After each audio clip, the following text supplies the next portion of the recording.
نحمده ونصلي على رسوله الکریم اما بعد۔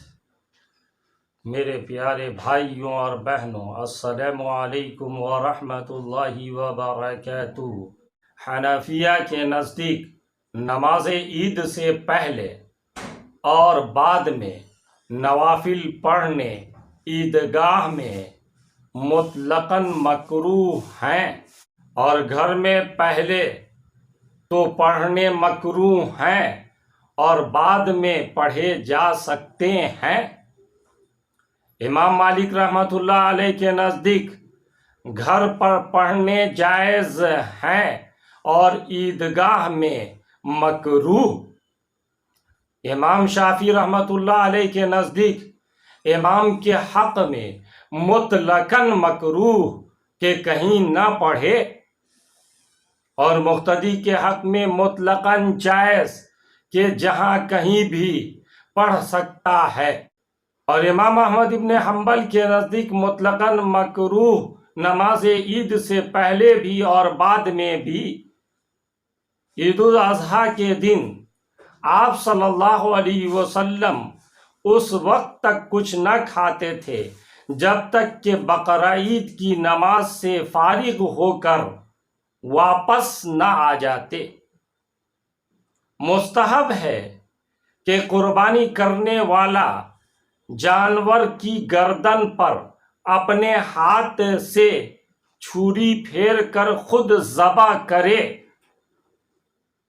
بشرطے کہ گردن پر چھری پھیرنے کا طریقہ اور ذبح کے آداب اس کو معلوم ہوں۔ اگر ذبح کا طریقہ اور اس کے آداب وہ نہ جانتا ہو تو پھر کسی اور سے ذبح کرائے اور وہاں موجود رہے۔ ذبح کرتے وقت اللہ کا نام لینا، بسم اللہ کہنا حنفیہ کے نزدیک شرط ہے، اور تکبیر کہنی یعنی بسم اللہ کے ساتھ اللہ اکبر بھی کہنا سب کے نزدیک مستحب ہے۔ ذبح تیز چھری سے کرنا چاہیے، کند چھری سے ذبح کرنا ٹھیک نہیں، اور واضح رہے کہ جس جانور کو ذبح کیا جانے والا ہو اس کے سامنے چھری تیز کرنا مکروہ ہے۔ قربانی کا عیدگاہ میں کرنا افضل ہے۔ مسئلہ یہ ہے کہ اگر کوئی شخص میت کی طرف سے قربانی کرے تو اس کا سارا گوشت صدقہ کر دے، اس میں سے کچھ بھی نہ کھائے۔ خصی جانور کی قربانی درست اور زیادہ فضیلت ہے۔ عقیقہ کا گوشت بچے کے ماں باپ، نانا نانی، دادا دادی کو کھانا درست ہے، اس کا قربانی جیسا حکم ہے۔ گابن کی قربانی جائز ہے، اگر بچہ زندہ نکلے تو اس کو بھی ذبح کر دینا چاہیے۔ اکثر لوگ ایسا کرتے ہیں کہ اپنے کسی عزیز کی طرف سے قربانی کرتے ہیں اور اس کو خبر نہیں ہوتی، اس صورت میں قربانی ادا نہیں ہوتی۔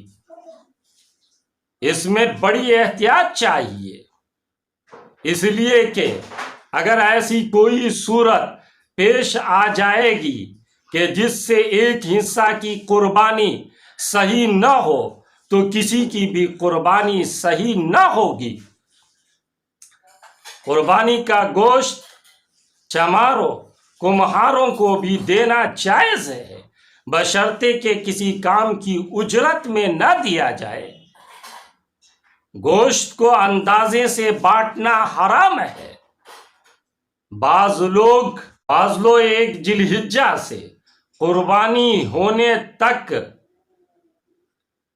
بیوی سے ملاقات کو شرعاً منع اور گناہ سمجھتے ہیں۔ یہ بھی محض غلطی ہے، شریعت میں اس کا کوئی ثبوت نہیں ہے۔